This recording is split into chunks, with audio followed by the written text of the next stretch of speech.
I'm sure most of you have encountered many difficult challenges during the COVID pandemic, leaving you up at night wondering if the chaos is ever going to end. COVID has led us to wear masks, and it's almost like since we started wearing this, we don't really know what's going on in people's minds and how they're feeling and thinking. The fear of losing loved ones and friends and being not able to get good grades during school and failing your classes is enough to overwhelm anybody. I know if I, for one, have had this problem during school this past year. With all my classes, I failed almost 2 or 3, and I wasn't able to do this without the help of my parents. They've always been needing to help motivate me ever since COVID started, since I've been getting very overwhelmed with all of my things. I'm sure most of you can relate to this if you're still in school or working, not being able to be around any of your classmates or co-workers, or you have at least known someone who's contracted the virus. Hearing this information can help you understand what people are going through and how you can help. I'm going to explain to you how the World Health Organization has showed that isolation from the outside world, staring at screens for months on end, and how online school has impacted our mental health and changed the way that we view the world differently. Isolation from the outside world has caused students' mental health to spiral out of control. Not being able to socially interact with those around us like we normally would has led to increased depression and anxiety, leaving damaging effects behind. Prolonged isolation can adversely affect physical and emotional health. Altering sleep and nutritional rhythms can also contribute to depression and anxiety. Not being able to attend school and work like normally has also led to human interaction to become almost awkward.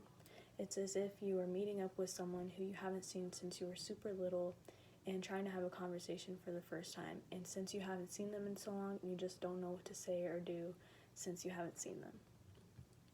There was a time during the COVID pandemic when I wasn't able to leave my house, but once I finally was able to leave, it was super awkward for the first couple months and first few weeks trying to talk to my friends.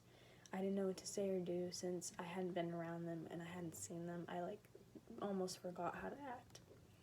While the stress of COVID is still ongoing and cases are rising, the World Health Organization states that we are witnessing close relationships deteriorate because of a lack of communication, and depression levels have continued to rise. COVID leading to increased depression and anxiety has led to students feeling very unmotivated and failing all of their classwork. More schools and universities have had difficulties keeping their students' test scores up and keeping them motivated.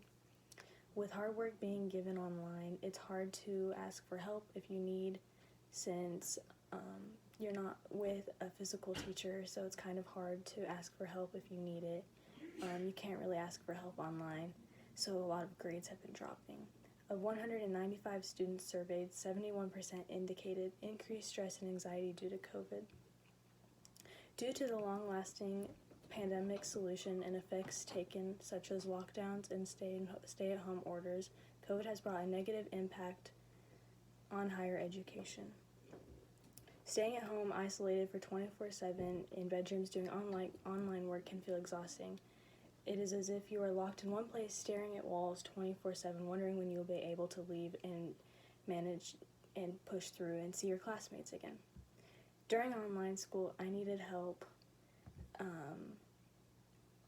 just continuing my work and finishing everything that I needed to.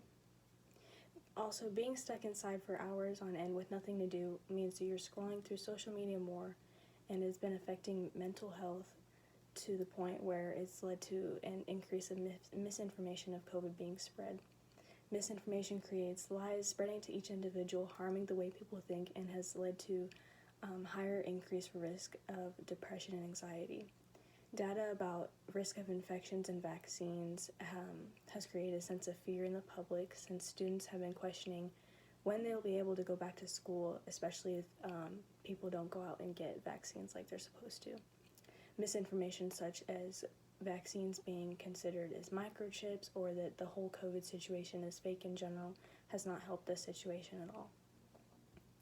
Scrolling through TikTok and Instagram, I've seen lots of people talk about this, and I feel like it's really difficult to comprehend since there's been thousands and thousands of deaths with no end on sight because these people aren't receiving vaccines. The World Health Organization has shared that young people are key to sharing information about vaccines and other COVID-related information. But if it is spread the wrong way, it can lead to more teens questioning the pandemic and end up having increased depression rates. The World Health Organization and I have now informed you that social media, school, and isolation has created daunting effects on teens around the world and how we need to help understand and listen to what they're going through.